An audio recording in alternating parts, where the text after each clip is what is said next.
জেলা প্রশাসনের কার্যালয়ে ডিসি অফিসে নিয়োগ পরীক্ষা আপনারা যারা অংশগ্রহণ করবেন তাদের জন্য আজকের এই ভিডিওতে থাকছে নিয়োগ পরীক্ষার সাজেশন, প্রশ্ন প্যাটার্ন, বিগত সালের প্রশ্ন নিয়ে বিস্তারিত আলোচনা। আশা করি ভিডিওটি প্রথম থেকে শেষ অবধি দেখবেন এবং চ্যানেলটি অবশ্যই সাবস্ক্রাইব করে রাখবেন। আপনাদের প্রশ্ন আসবে ঠিক এমন শর্ট কোশ্চেন রিটেন পদ্ধতিতে পরীক্ষা হয়ে থাকে। স্বল্প সময়ে ভালো একটা প্রশ্ন চাইলে ডিসি অফিস জব রিভিউ এই বইটি পিডিএফ আমাদের কাছ থেকে সংগ্রহ করে নিতে পারেন। পিডিএফ এর মূল্য 40 টাকা। যারা নিতে চান তারা এই নাম্বারে হোয়াটসঅ্যাপের মাধ্যমে যোগাযোগ করে পিডিএফটি সংগ্রহ করে নেবেন।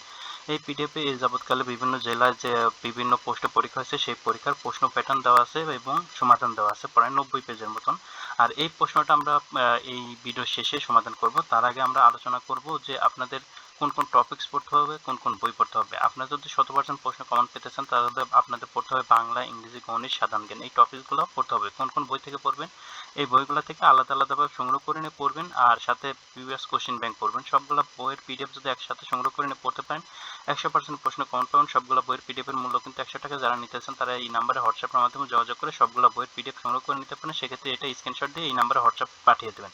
এবার আসে আপনাদের কোন কোন টপিকস থেকে প্রশ্ন আসে। বাংলার জন্য সন্ধি, সমাস, বিপরীত শব্দ, একগত প্রয়াস, বানান, বাগধারা, সমার্থক শব্দ, কারক, সাহিত্য, অনুচ্ছেদ, আবেদনপত্র। এই টপিকসগুলো একটু ভালো করে গুরুত্ব সহকারে পড়বেন। ইংরেজির জন্য item, phrase, voice, gender, number, narration, changing sentence, translation, preposition, article, right form বা ভার্ব। এই টপিকগুলো একটু ভালো করে পড়বেন। এবং গণিতের জন্য অষ্টম শ্রেণীর গণিত, নবম শ্রেণীর গণিত, এই দুইটা বই ভালো করে পড়বেন। পাটিগণিত, বীজগণিত। এবং সাধারণ জ্ঞানের জন্য সাম্প্রতিক সাধারণ জ্ঞান এবং ডিসি অফিসের বিস্তারিত পড়ে যাবেন। মানে আপনি যে জেলার বাসিন্দা সেই জেলার ঐতিহাসিক বিষয় এবং গুরুত্বপূর্ণ ব্যক্তি সম্পর্কে একটু ভালো করে পড়ে যাবেন। এখন কথা হলো যে আপনাদের পিডিএফ পড়তে হবে না, আমাদের পিডিএফ যে পড়তে হবে এমন কোনো কথা নেই। আপনাদের কাছে যদি নিজস্ব কোনো বই থাকে সেখান থেকেও পড়ে যেতে পারেন। আর যদি নিজস্ব বই না থাকে তাহলে এটা স্ক্রিনশট দিয়ে এই নাম্বার হোয়াটসঅ্যাপের মাধ্যমে যোগাযোগ করে সবগুলো বইয়ের পিডিএফ সংগ্রহ করে নিতে পারেন। এখন আমরা দেখি আপনাদের প্রশ্ন কেমন আসে। এই যে একটা প্রশ্ন, মানে যেমন ধরুন সন্ধি বিচ্ছেদ কোন, সন্ধি থেকে প্রশ্ন আছে। শীতার্থ, শীত প্লাস ঋত, শীতার্থ, নিরাকার, নি প্লাস আকার, নিরাকার, ইতি, ইতি প্লাস অবসরে, চৈত্য, তিত প্লাস চৈত্য শব্দ অর্থ লিখুন। অদ্যাবধি, আজ প্লাস আজ পর্যন্ত, নিদর্শন, উদাহরণস্বরূপ, উৎস, অনুভর, ধৈর্য, সহনশীল। বিপরীত শব্দ লিখুন। জাগ্রত, সুপ্ত, রিক্ত, পূর্ণ, উপত্যকা, অধিত্যকা, ঈর্ষা, প্রীত। বাগধারা অর্থ সহ বাক্য রচনা করুন। উনপাজরে, অপদার্থ বা দুর্বল, কান খাড়া করা, মনোযোগী হওয়া। শুদ্ধ বানান লিখুন। অর্ধস্থ, দারিদ্র, সৌন্দর্য, প্রতিবন্ধী। ট্রান্সলেট ইনটু ইংলিশ, ইংরেজিতে ট্রান্সলেশন করুন। ইউজ অ্যাপ্রোপ্রিয়েট প্রিপোজিশন, সঠিক প্রিপোজিশন দ্বারা শূন্যস্থান পূরণ করুন। ইউজ অ্যাপ্রোপ্রিয়েট আর্টিকেল, সঠিক আর্টিকেল দ্বারা শূন্যস্থানগুলো পূরণ করতে হবে। Use appropriate form of verb, মানে right form of verb, right form of verb দ্বারা এই গ্যাপগুলো পূরণ করতে হবে। এরপরে ছিল গণিত। একটি বইয়ের দৈর্ঘ্য 24 সেন্টিমিটার এবং প্রস্থ 18 সেন্টিমিটার। ওই বইয়ের পরিসীমা ও মিটার প্রকাশ করুন। সেন্টিমিটার এবং মিটারে প্রকাশ করতে বলা হয়েছে ওই বইয়ের পরিসীমা। তাহলে আমরা ক্যালকুলেশন করলে আমাদের উত্তর আসবে 84 সেন্টিমিটার এবং 0.84 মিটারে।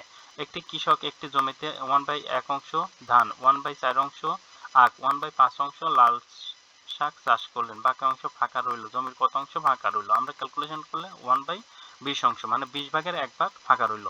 3 অঙ্কের বৃহত্তম ও ক্ষুদ্রতম সংখ্যার পার্থক্য কত? আমরা ক্যালকুলেশন করলে উত্তর আসবে 899। একে কথায় প্রকাশ করুন। আমরা কথায় প্রকাশ করার চেষ্টা করব। 1, 10, 1000 ভাগ। 1 হতে 15-র মধ্যে মৌলিক সংখ্যা কয়টি? এটা মৌলিক সংখ্যা আছে 6টি। a plus B, A square plus B square এবং A cube plus B cube এর গসাগু নির্ণয় করুন। গসাগু করলে পরে এ প্লাস বি আসবে অ্যান্সার। সাধারণ জ্ঞান। নিম্নে লিখিত প্রশ্নগুলো উত্তর লিখুন। চট্টগ্রাম বিভাগ কতটি দ্বীপ উপজেলা রয়েছে? একটি দ্বীপ উপজেলা রয়েছে। আমিয়াখুম জলপ্রপাত কোথায় অবস্থিত? এটা থানচি বান্দরবান। বাংলাদেশের গভীরতম নদীর নাম কি? এটা মেঘনা নদী। বিশ্বের বৃহত্তম বন্দর তালিকা চট্টগ্রাম কততম? 68তম। চট্টগ্রাম কমনওয়েলথ সিমেটিক্স কোন বিশ্বযুদ্ধের শহীদদের স্মৃতি রক্ষার্থে তৈরি করা হয়েছিল? দ্বিতীয় বিশ্বযুদ্ধে। ল্যান্ড এর পুনরুক্তি। Local area network. জাতিতাত্ত্বিক জাদুঘর কোথায় অবস্থিত? আগ্রাবাদ, চট্টগ্রাম। জাতিসংঘের শরণার্থী বিষয়ক আন্তর্জাতিক সংস্থার নাম কি? United Nation High Commission for Refugee. বাংলাদেশের বৃহত্তম বায়ু বিদ্যুৎ কেন্দ্র কোথায় অবস্থিত? এটা কক্সবাজারে। আসিয়াভুক্ত দেশ কয়টি? 10টি, বর্তমানে 11টি। আচ্ছা, এই ছিল প্রশ্ন। তাহলে আপনারা বুঝতে পারছেন যে আপনাদের প্রশ্ন কেমন আসবে। ঠিক এইরকম প্রশ্ন আসবে, আপনাদের এইভাবে উত্তর করতে হবে। এরপরে যদি আপনাদের কোনো প্রশ্ন থেকে থাকে অবশ্যই আমাদের কমেন্ট বক্সে কমেন্ট করে জানাবেন। আপনাদের প্রশ্নের উত্তর দেওয়ার চেষ্টা করব। এটা কিন্তু অফিস পরীক্ষার প্রশ্ন ছিল 16/1/2026 তারিখে। মোটামুটি 100%ই প্রশ্ন কমন ছিল। আপনারা দেখতে পাচ্ছেন প্রশ্ন কিন্তু এইভাবে আসবে, এইভাবে আপনারা উত্তর করে দিয়ে আসতে পারেন। আজকের ভিডিও আর বাড়াচ্ছি না, এখানে শেষ করছি। চ্যানেলটি সাবস্ক্রাইব করে আমাদের পাশে থাকবেন। আর এরপরে যদি কোনো প্রশ্ন থাকে অবশ্যই কমেন্ট বক্সে কমেন্ট করে জানাবেন।